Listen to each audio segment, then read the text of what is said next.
Break के बाद फिर से आपका स्वागत है हमारे खास कार्यक्रम में और 3 खास मेहमान हमारे साथ जुड़े हुए हैं।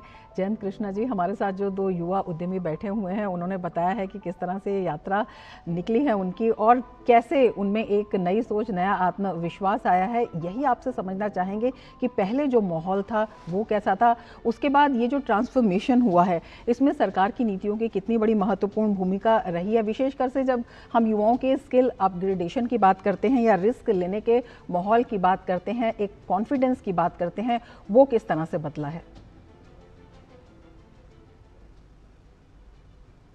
जयंत जी आपसे सवाल। अच्छा, तो देखिए बहुत सी चीज़ें हैं। मुझे लगता है कि करीब एक वो जन विश्वास एक्ट का भी इनैक्टमेंट किया गया था स्टार्टअप के संदर्भ में ही, जिसमें 180 करीब जो प्रोविजंस थे, जो क्रिमिनल प्रोविजन समझे जाते थे, उसको डीक्रिमिनलाइज किया गया है।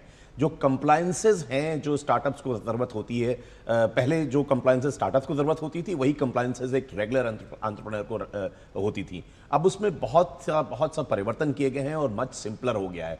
Ease of doing business startups के लिए बहुत इंप्रूवमेंट हुआ है। मुझे लगता है कि ease of doing business Bharat का जो करीब 110 120 के करीब रैंक था, वो बढ़ के कपल ऑफ ईयर्स बैक जो 63 हो गया था, उसमें बहुत बड़ा हाथ ये स्टार्टअप्स के लिए जो ईजिंग करी गई थी, उनके रजिस्ट्रेशन के से संबंधित, उनके फंड्स के संबंधित, लोन्स के संबंधित, उसका एक बहुत बड़ा हाथ हुआ है।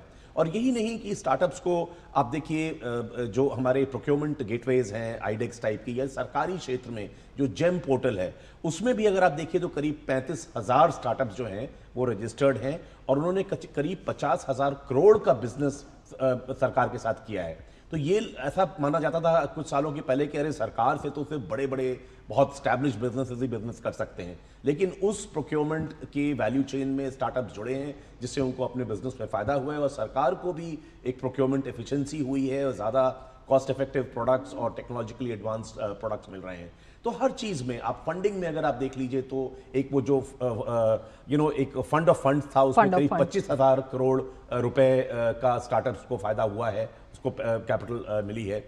तो पूरा इकोसिस्टम इतना ज़्यादा बदला है और एक कंट्री जो था, जो मुल्क था हमारा पूरा, वो एक जो स्टार्टअप्स और एंट्री लेवल एंटरप्रेन्योर्स को जिस तरह देखता था, उनके नज़रिए में परिवर्तन हुआ है। द मोमेंट यू से कि आप स्टार्टअप हैं तो वो आपको एक common man on the street आपको एक इज्जत और बहुत तवज्जो देता है। ये भी उससे उनके मनोबल में बहुत फ़र्क आया है, क्योंकि स्टार्टअप्स को बहुत स्ट्रगल करना पड़ता है। वो सक्सेस ओवरनाइट नहीं आती है, बहुत सस्टेन्ड हार्डवर्क के सहारे आती है। और अगर उन्हें समाज उस तरह की इज्जत देता है इस मिशन के अंतर्गत, तो मुझे लगता है ये बहुत अपने आप में बहुत बड़ी बात है। तो हर क्षेत्र में, सिर्फ फिनटेक में या एग्रीकल्चर में या मैन्युफैक्चरिंग में इसमें नहीं है, कई क्षेत्रों में प्रधानमंत्री ने भी आज भारत मंडपम में वो बात कही।